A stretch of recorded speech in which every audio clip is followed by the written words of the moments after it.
everyone, and welcome to another episode of The Devine Life with your girl, Joanna Devine. This is episode 15, Pets in Your 40s. I have a pet, and his name is Lestat, and I love him. He brings a lot to my life. He sustains me in several different ways. It gives me a sense of responsibility. It also gives me a sense of I like the fact that I have a piece of nature in my house because I've built a bioactive terrarium with him.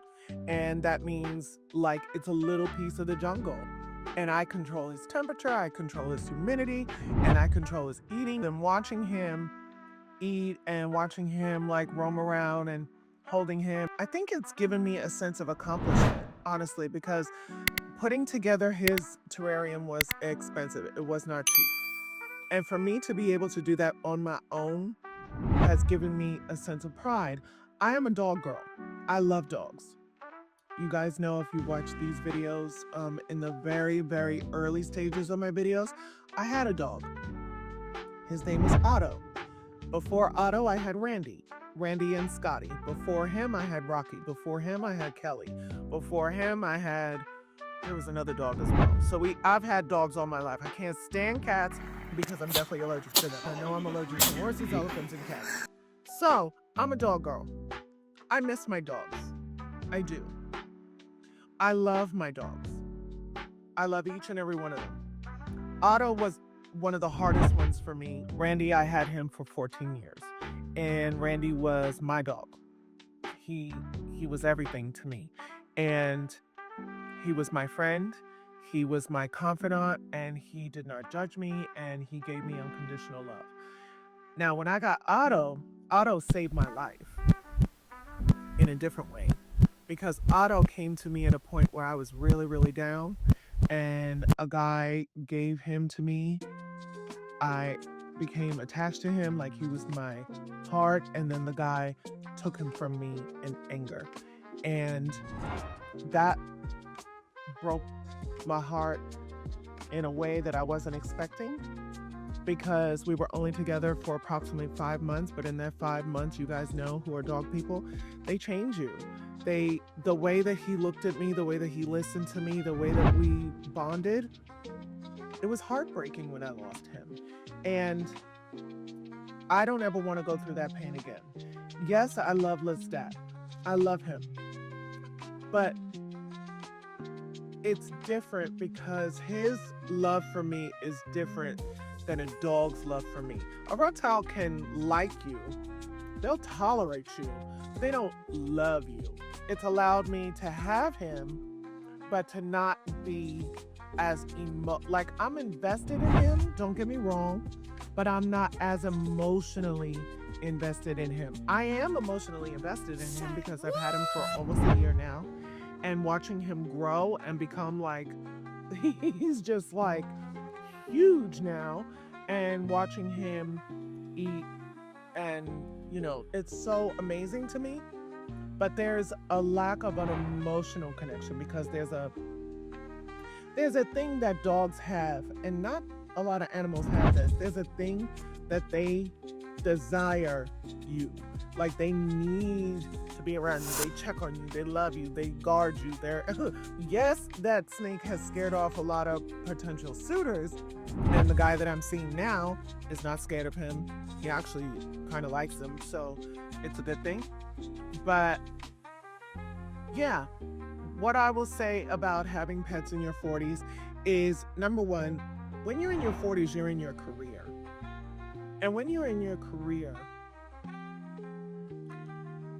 it's like you're not really in the hustle anymore. Like the ladder is coming to you and people are offering you things and blah, blah, blah. But I spend a lot of time at work. So you have to find the pet that works for you. I recommend for everyone, every single person on the planet, to have some sort of a companion, whether it be a pet or a person. Thankfully, like it looks like I'm about to have both, which is really good. But what I will say about pets in your 40s is if you desire a pet, get one. A lot of people in their 40s are a little bit more solitary. because your friend circle is all in their hustle. And when you're in your hustle, it's hard to like get together and like, because for me, like I'm at work 12-hour days. Like I get home and the last thing I feel like doing is talking and being around people. Like I've actually had to force myself to go out after work in order to make sure that I have that work-life balance. And if I had a dog, that would be a little bit challenging for me because I would want to be with my dog or my dog would need me. Leaving a dog home alone for 12 hours is not fair to them. It's just not, unless you have a yard, unless you have another dog. I live in a 1-bedroom apartment in New York City. Yes, I have a balcony, but that's not enough for a dog. Now, in the future, if I settle down, when I settle down, not if, because I'm claiming it, when I settle down and maybe I don't work as much, maybe, or, maybe I could figure out a way to have a dog and to bring him to work or to work from home or something of that nature, because I do want a dog again. But the pain of losing them is so detrimental and it's so like traumatic to where like I literally didn't leave my bed for like a week after I lost Randy. Otto, I just cried and cried and cried. And I just don't know if I want to ever feel that again. But I don't want to cut off my heart to the possibility of having that companionship again from a dog, because like if I'm in a relationship, I'm not having kids. I have my kids, so I'm not having kids with this guy. So if it's the three of us, me, him, and a dog, it'll seem more like a family unit. Not to say that I can't have that without a dog, but a dog just seems to like complete life in so many ways for dog people. If you're a cat person, I don't understand that. Only pussy I like is mine.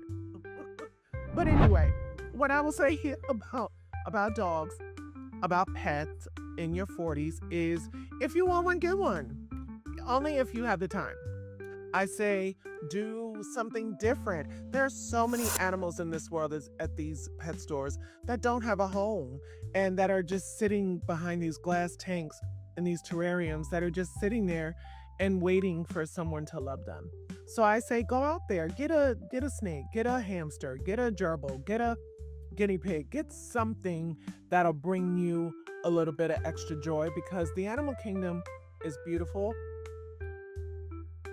They're so kind and so loving, and animals are so full of love that, for those people who live a more solitary life, it can really bring you a lot of joy.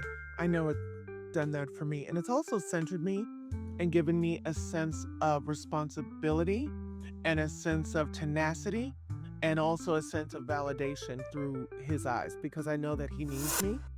He may not know that he needs me, but I think he knows that he needs me, because when I come home, he actually comes out and he's like looking around. I think like he's associated me with food and like making sure like hope this bitch don't die, because what the fuck is gonna happen to me? But anyway, I love you guys for watching. That's episode 15, Pets in Your 40s. Go out and get one. All right, talk to you soon. Love ya. Bye.